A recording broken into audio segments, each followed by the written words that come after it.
Lockdown level up, day 16. Yeah. We're getting there, Danny. Like, we're just knocking them off day by day.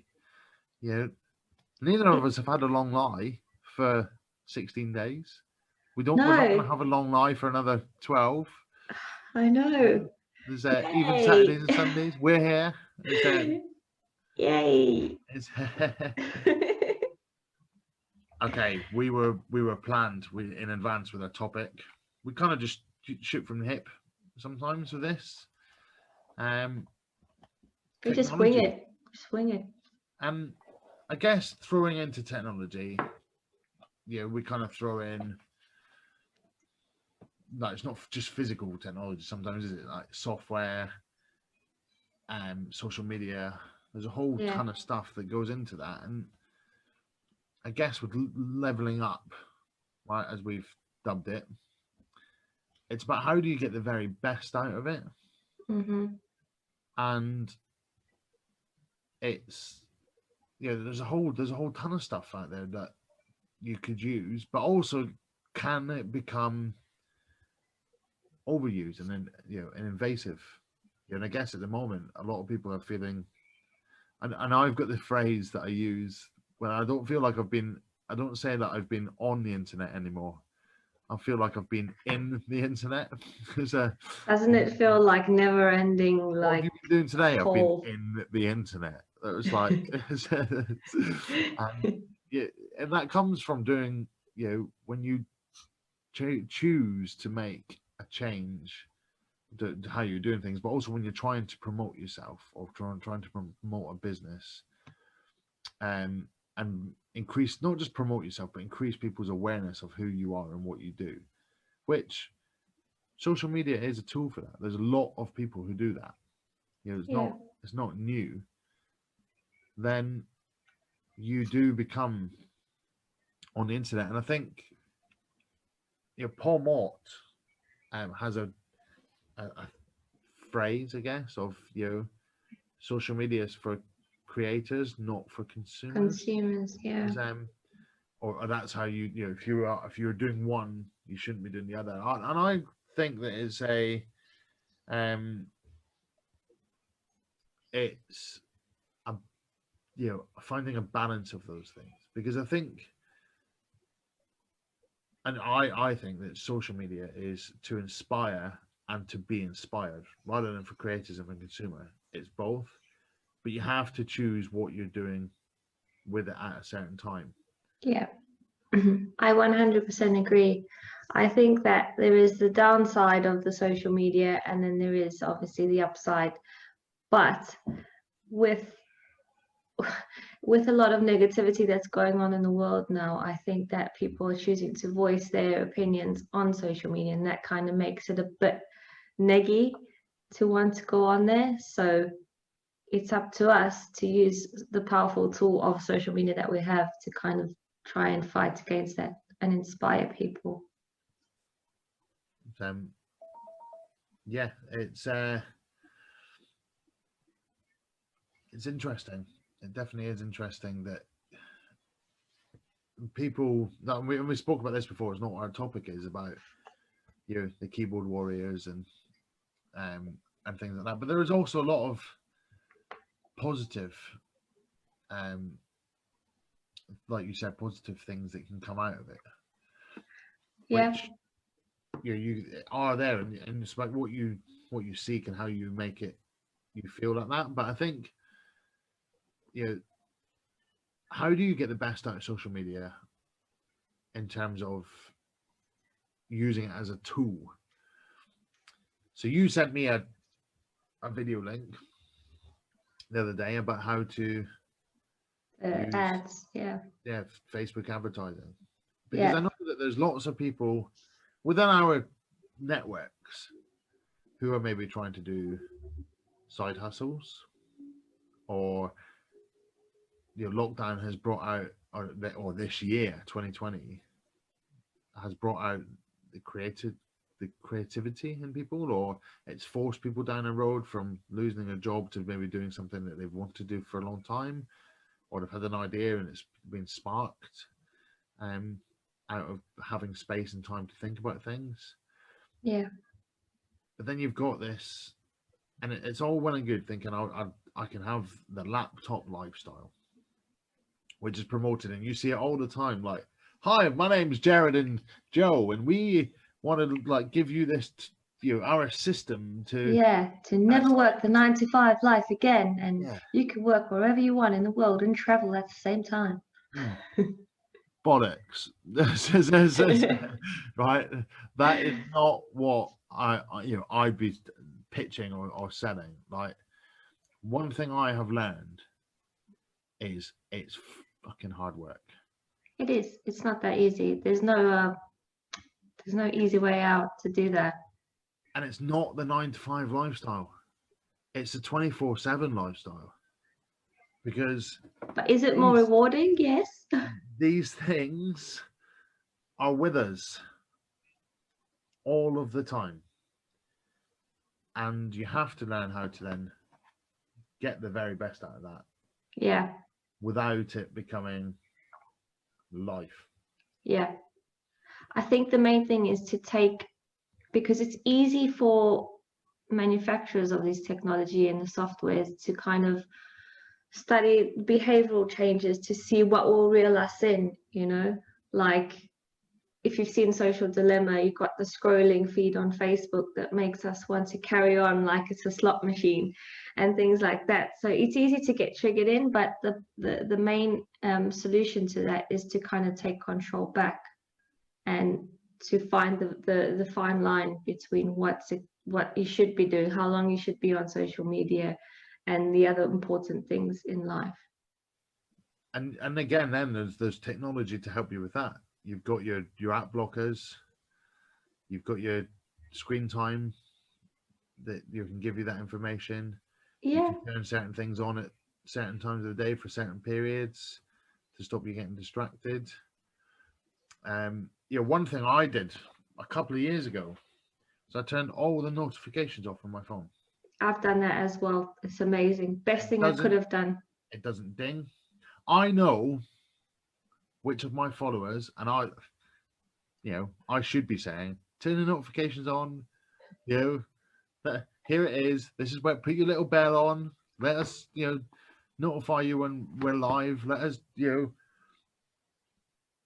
I think it's quite like, it is nice sometimes when you follow somebody who you like to follow, and it says that they're live, because otherwise you do miss it, especially if they don't repost it.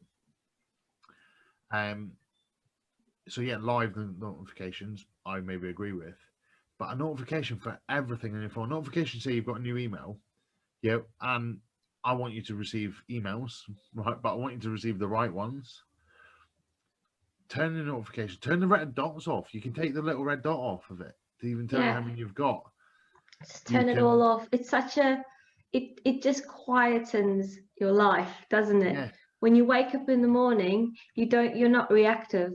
You're literally, okay, what is the first thing I want to do? I want to check my WhatsApps because I want to see if anyone's texted me personally, rather than waking up and then saying, oh, got a notification from Instagram, let's do that. Let's scroll for half an hour mindlessly checking everything. And also, it's known to create that anxiety in the morning. If you've got emails from work that are popping up on your phone and you've barely been awake for 30 seconds, how stressed do you feel? And that just sets you up for the day. So I agree. Turning notifications off is the best thing ever. I like that. It makes you reactive. Yeah. Because it does. And it makes you feel like you have to respond.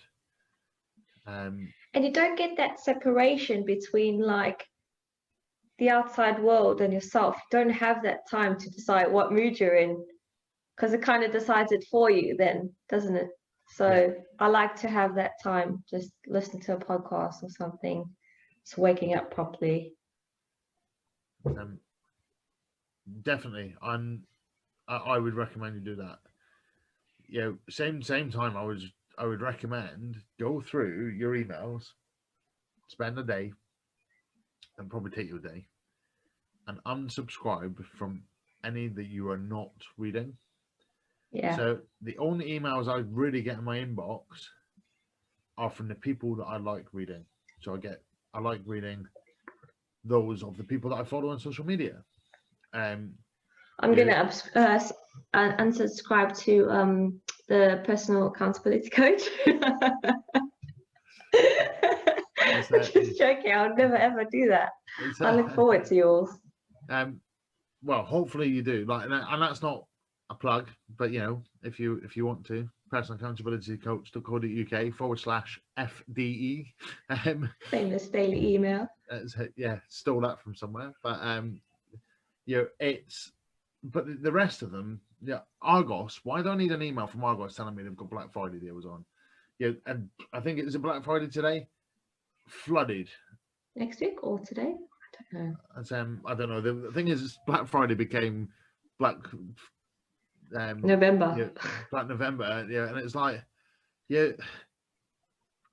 it just means you've got another promotion on. But I guarantee in July, if I need a new TV, I could probably find it at a reasonable deal from somewhere. Yeah. So they'll advertise it the whole year, $3.99, and then $3.99, and then November it's $5.99/$3.99. So it's just marked. Yeah. It's marked up to be marked down. So although that's technically not allowed in states, but well, states in our country, America.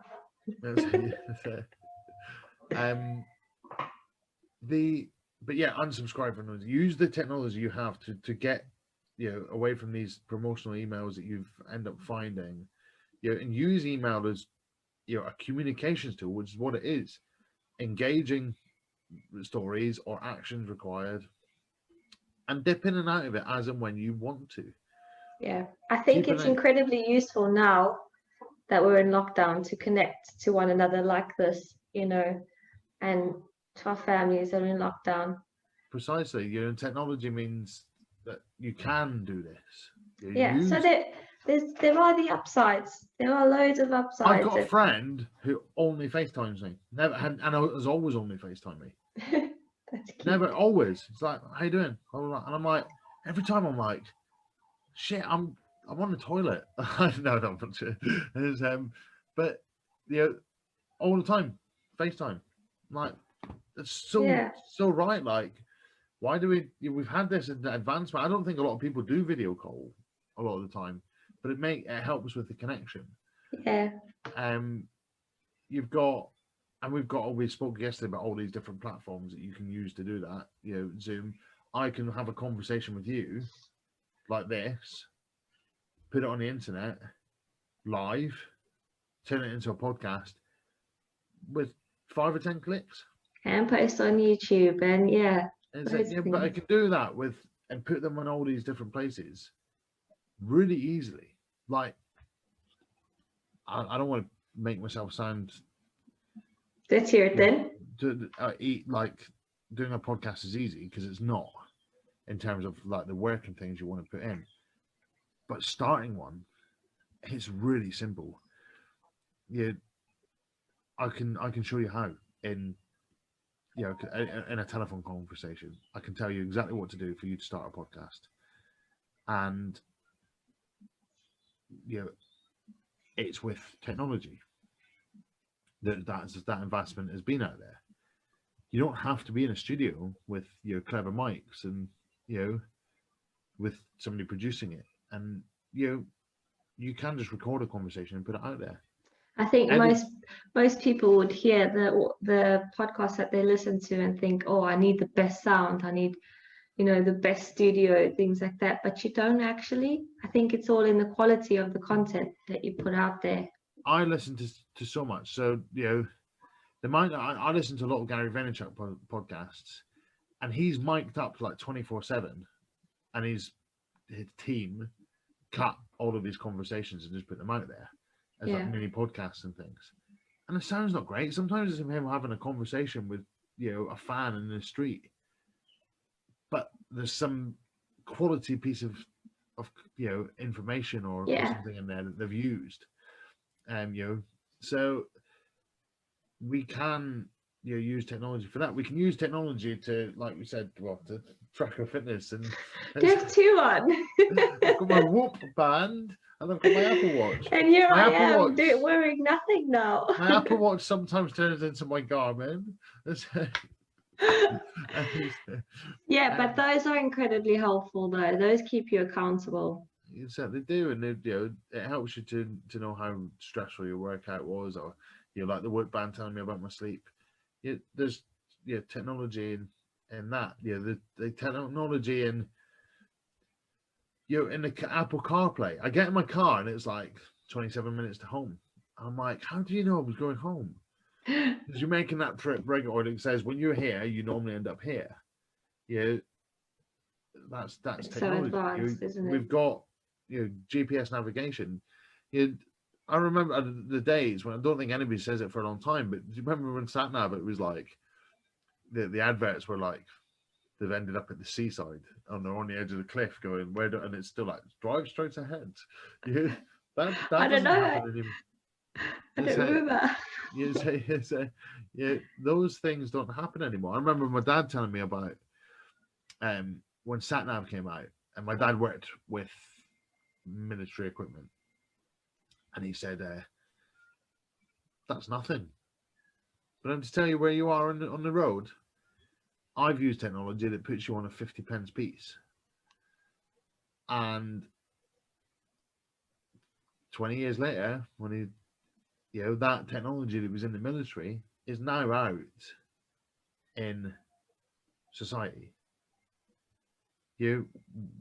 My friend and I, when we were sat there the other night, he were talking about Find My Phone. Yeah. He went on to Find My Phone, and his phone was on the map. There was a picture of the building. The phone was in the front of the building. His iPad is in the back of the building, and he's like, "That's right, my iPad's up the stairs next to my bed in the back room."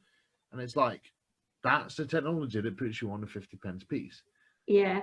So it helps us find shit when we've lost it, or it helps.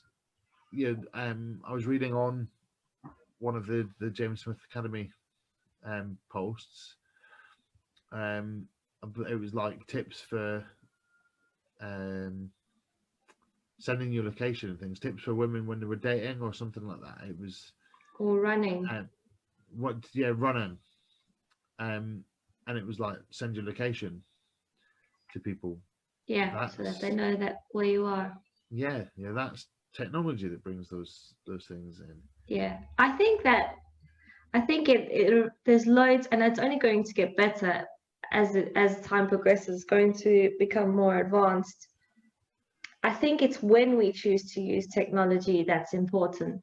So to not take away the old traditional things. Like, do you remember when you were kids, you used to run around on the playground, and then, like you said yesterday, make friends that way? And I think now we're exposing kids to technology way too early because they're taking away those important aspects of their life because we want to distract them with the tablet and play games. Do you know? And it was a long time ago, 10 years ago maybe, when the iPhone first came out. You know the app that was like the talking cat or Tom the cat or something? Oh yeah. Wasn't it evil or something? So I think he was quite evil, but you'd speak to it and it would repeat stuff back to you. Yeah.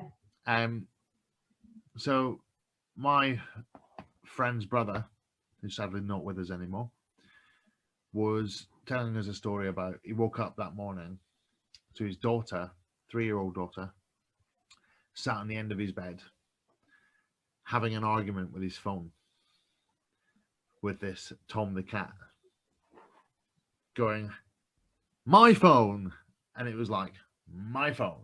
Oh my goodness. She was like, "No, my phone." It was like, "No, my phone." She was like, "It's my phone." It's like, and she's having a full-on argument with the app. It sounds so absurd. It's because it just repeated what you said. So every time, she was getting really angry with it. It's like, that's one way to raise the heart. So but technology does help with children, and I'm not going to give my opinion on parenting because I'm not a parent, but I do know that when I was a kid and I was sat in the back of the car going, "I'm bored. Are we there yet?" and somebody to put a device in my hand that would engage me, then it would help. It would. And there are a lot of educational things that you can do with technology for them. So there's loads of benefits, especially if they're at home a lot of the time as well. But that's what I'm saying. It's all when to use it. That's the thing. Precisely. And moderation. You can listen to somebody reading you a book. Yeah.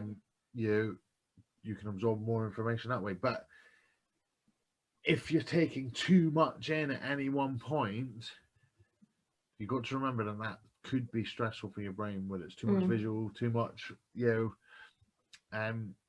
especially when now we're in a situation where, and as we spoke about, technology makes it really easy for me to become, an influencer.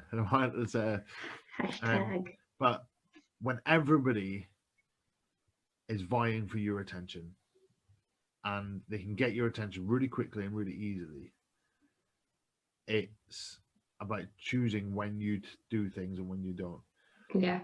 It's the same as, when you're on your phone. If somebody's ringing you and you don't want to speak to them, there is still a big red button you can press, to say, not now. Yeah, I'm busy. And it's the same with social media, that you can still swipe up and get rid of the app. Not swipe up and subscribe. Only if you have 10,000 followers or more. But you can close down that app. You can turn it off. You choose when you use technology to your advantage. And sometimes you need to choose when you go back to the humble lifestyle. Yeah. Go back to just being a human being and wandering through the park without your headphones in, without your phone in your pocket. Your fitness tracker on. Without your fitness tracker on, just take in life and look at the colours and the people around and people watch. It's because our attention is on these 24/7. Maybe take a lift up and have a look at what's going on around you. It's which very nice. Gary Vaynerchuk made this point on one of his podcasts, and he was talking about why do people use billboard advertising anymore. If you look at if you're driving a car, should you be focused on a billboard? No, you're more than likely focused on the traffic or calling that guy next to you who just cut you up a wanker. But there's if you're the passenger in the car, are you looking at what's around you? Next time you're out and about, if you're in a car as a passenger, try not to look at your phone and look at other cars around you. Or next time you're walking down the road, look at cars where there's passengers and every passenger is doing this. And public transport as well. Public transport. My goodness. The bus, everyone is just neck is in like a spasm. Can't lift it up. That could be an impact, It is. People are going to get bad necks from looking down all the time. Take just a look up. Yeah. Yeah. So hashtag like heads up, and use technology wisely. You explore if there's also lots of technology you're probably not using. If you want to do something, there's often a solution for it. Somebody else has thought of it and has put a solution in place. Explore, see what the options are, make things easier for yourself. Don't get too absorbed with social media. And if you don't know how to do something, there's a fantastic website called Google.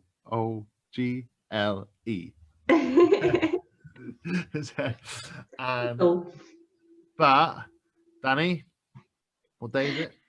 It's Friday then.